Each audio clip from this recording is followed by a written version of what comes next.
नमस्कार। अपना कहानी कॉर्नर में आपका बहुत बहुत स्वागत है। मैं हूं अरुण शेखर। मैं प्रेमचंद की कहानियां अक्सर लेकर आता हूं। आज कुछ एक ऐसी कहानी है जो कि आज़ादी के समय ज़ब्त कर ली गई थी। यानी कि अंग्रेज़ों को जब भी लगता था कि कहानी में कुछ भी उनके ख़िलाफ़ है तो उसे ज़ब्त कर लेते थे, उसे पब्लिश नहीं किया जा सकता था। ऐसी कहानियों का जो संग्रह है उसका नाम है सोज़े वतन। उसी सोज़े वतन से आज की कहानी है जिसका नाम है यही मेरा वतन। तो चलिए कहानी आरंभ करते हैं। आज पूरे 60 बरस के बाद मुझे अपने वतन, प्यारे वतन का दर्शन फिर नसीब हुआ। जिस वक्त मैं अपने प्यारे देश से विदा हुआ और किस्मत मुझे पश्चिम की तरफ ले चली, मेरी उठती जवानी थी। मेरी रगों में ताज़ा खून दौड़ता था और सीना उमंगों और बड़े बड़े इरादों से भरा हुआ था। मुझे प्यारे हिंदुस्तान से किसी जालिम की सख्ती और इंसाफ के ज़बरदस्त हाथों ने अलग नहीं किया था। नहीं, जालिम का जुल्म और कानून की सख्तियाँ मुझसे जो चाहे करा सकती थी, मगर मेरा वतन मुझसे नहीं छुड़ा सकती। ये मेरे बुलंद इरादे और बड़े बड़े मंसूबे थे जिन्होंने मुझे देश निकाला दिया। मैंने अमेरिका में खूब व्यापार किया, खूब दौलत कमाई और खूब ऐश किया। भाग्य से बीवी भी ऐसी पाई जो अपने रूप में बेजोड़ थी, जिसकी खूबसूरती की चर्चा सारे अमेरिका में फैली हुई थी और जिसके दिल में किसी ऐसे ख्याल की गुंजाइश भी न थी कि जिसका मुझसे संबंध न हो। मैं उस पर दिलो जान से न्यौछावर था और वो मेरे लिए सब कुछ थी।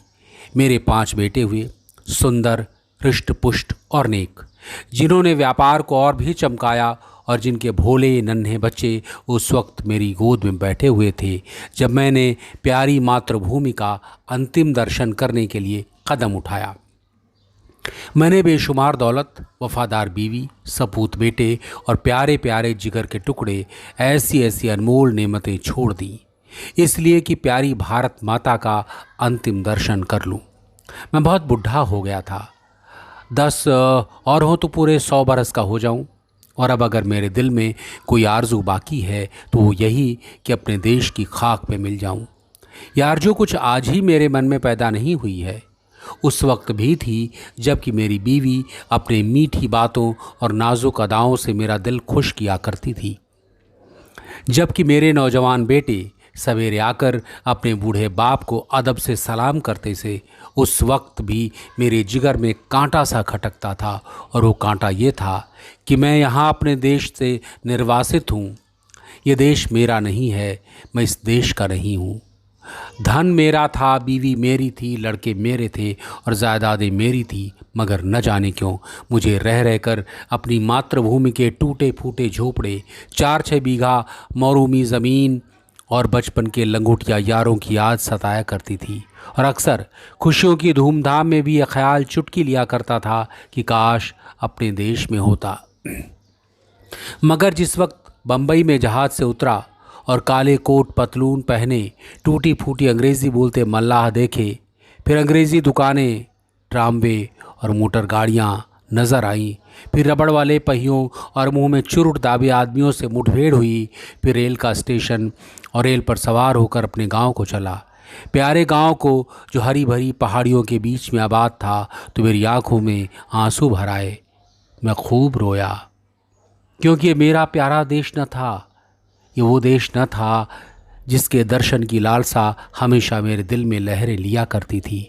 ये कोई और देश था, ये अमेरिका था, इंग्लिस्तान था, मगर प्यारा भारत नहीं।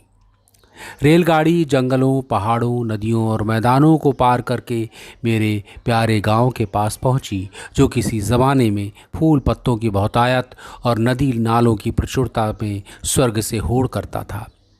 मैं गाड़ी से उतरा तो दिल मेरा बांसों उछल रहा था। अब अपना प्यारा घर देखूंगा, अपने बचपन के प्यारे साथियों से मिलूंगा। मुझे उस वक्त बिल्कुल याद न रहा कि मैं 90 बरस का बूढ़ा आदमी हूँ।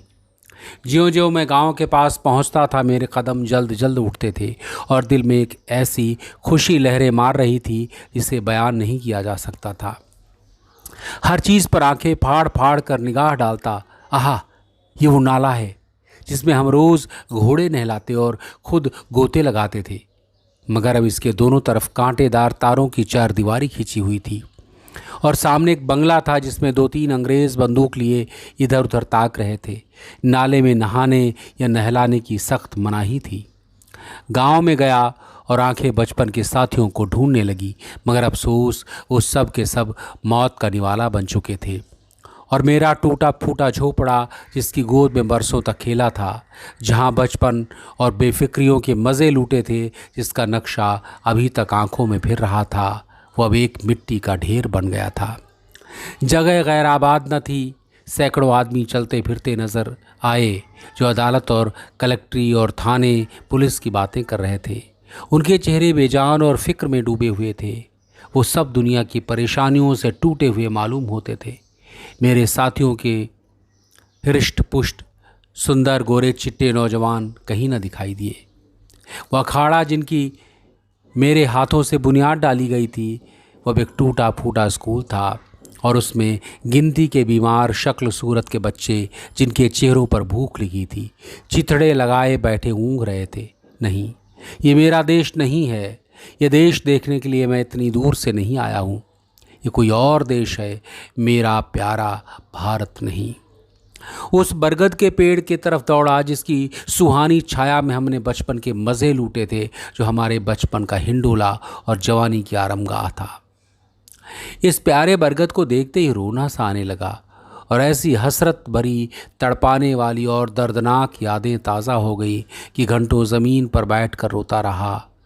यही प्यारा बरगद है जिसकी फुनगियों पर हम चढ़ जाते थे, जिसकी जटाएं हमारा झूला थीं और जिसके फल हमें सारी दुनिया की मिठाइयों से ज़्यादा मज़ेदार और मीठे मालूम होते थे। वो मेरे गले में बाहें डालकर खेलने वाले हमजोली, जो कभी रूठते थे कभी मनाते थे, वो कहाँ गए? आह, मैं बेघर बार मुसाफिर, क्या अब यहाँ अकेला हूँ? क्या मेरा कोई साथी नहीं? इस बरगद के पास अब थाना और पेड़ के नीचे एक कुर्सी पर कोई लाल पगड़ी बांधे बैठा हुआ था। उसके आसपास 10-20 और लाल पगड़ी वाले हाथ बांधे खड़े थे और एक अधनंगा अकाल का मारा आदमी, जिस पर अभी अभी चाबुकों की बौछार हुई थी, पड़ा सिसक रहा था। मुझे ख्याल आया, ये मेरा प्यारा देश नहीं है, ये कोई और देश है, यूरोप है, अमेरिका है, मगर मेरा प्यारा देश नहीं, हरगिज़ नहीं।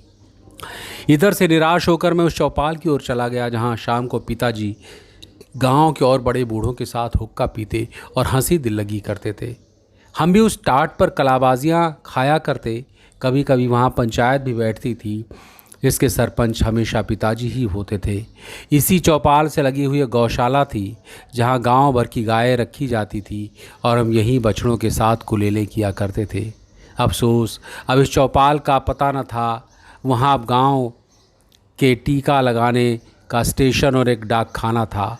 उन दिनों इसी चौपाल से लगा हुआ एक कुल्हाड़ा था जहाँ जाड़े के दिनों में ऊख पेरी जाती थी और गुड़ की महक से दिमाग तर हो जाता था। हम और हमारे हमजोली घंटों गडेरियों के इंतज़ार में बैठे रहते थे। गडेरियाँ काटने वाले मज़दूरों के हाथों की तेज़ी पर अचरज करते थे।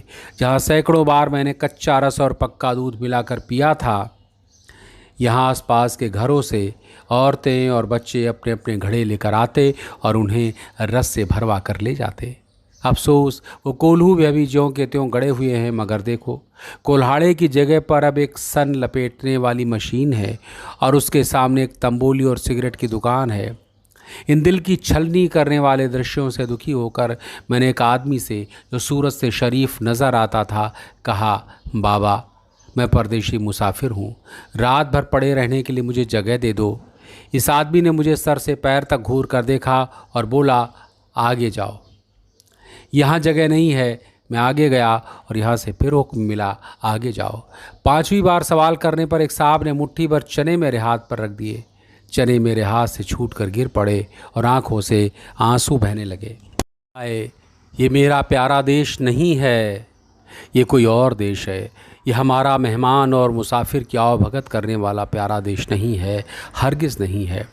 मैंने एक सिगरेट की डिब्बी ली और एक सुनसान जगह पर बैठकर बीते दिनों की याद करने लगा कि यकायक मुझे उस धर्मशाला का ख्याल आया जो मेरे परदेश जाते वक्त बन रहा था। मैं उधर की तरफ लपका कि रात किसी तरह वहीं काटूं, मगर अफसोस हाय अफसोस, धर्मशाला की इमारत ज्यों की त्यों थी, लेकिन उसमें गरीब मुसाफिरों के रहने के लिए जगह न थी।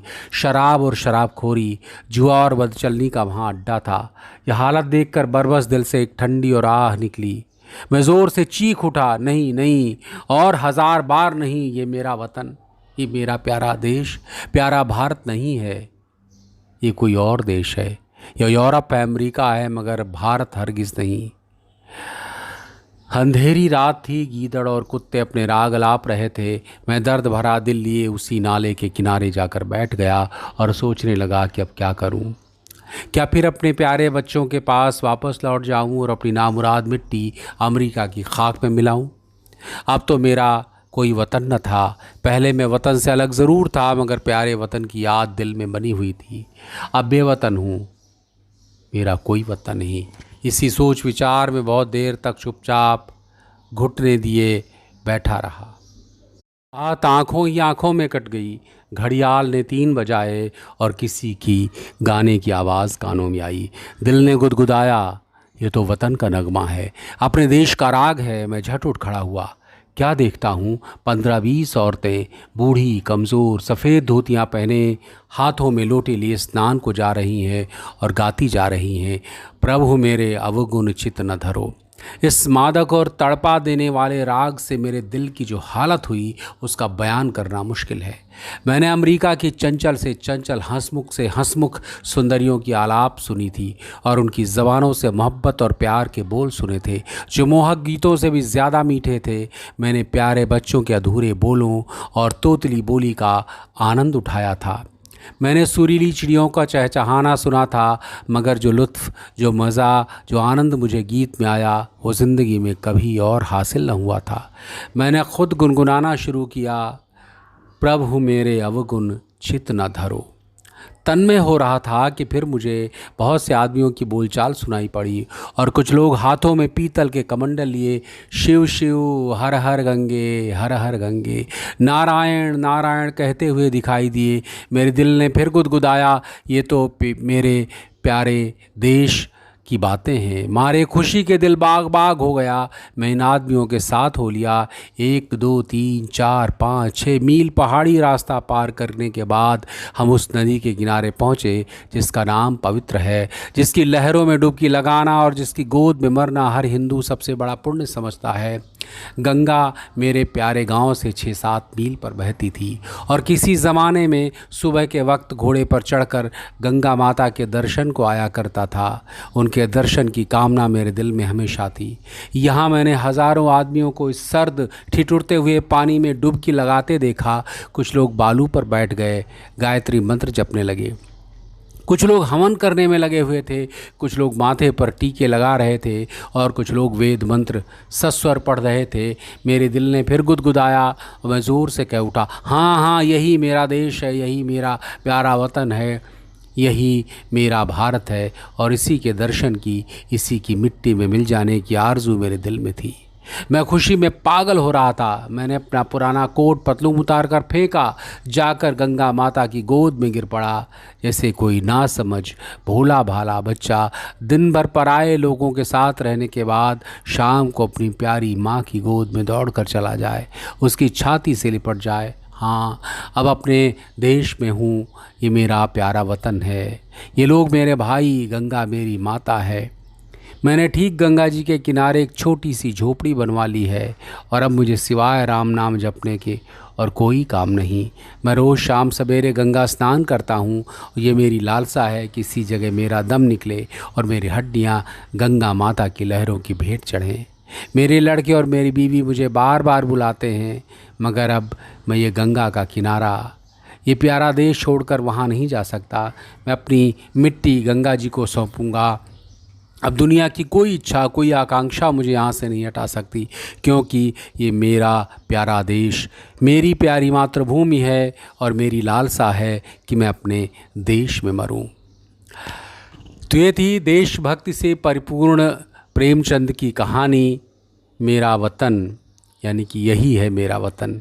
ये भावना थी और देखिए, मुंशी प्रेमचंद की बहुत सी कहानियाँ अलग अलग भावों पर हैं, लेकिन देशभक्त की सबसे ज़बरदस्त कहानी, और इसे ज़ब्त कर लिया था, इसीलिए ये कहानी उनके संग्रह सोज़े वतन में संग्रहित है। तो चलिए, इसके साथ ही चैनल को प्लीज़ सब्सक्राइब कीजिएगा, लाइक कीजिए, कमेंट कीजिएगा कैसी लगी आपको ये कहानी, और दूसरों को भी सुनाइएगा। फिर मुलाकात होगी किसी नई कहानी के साथ। तब तक अपना ख्याल रखिए। नमस्कार।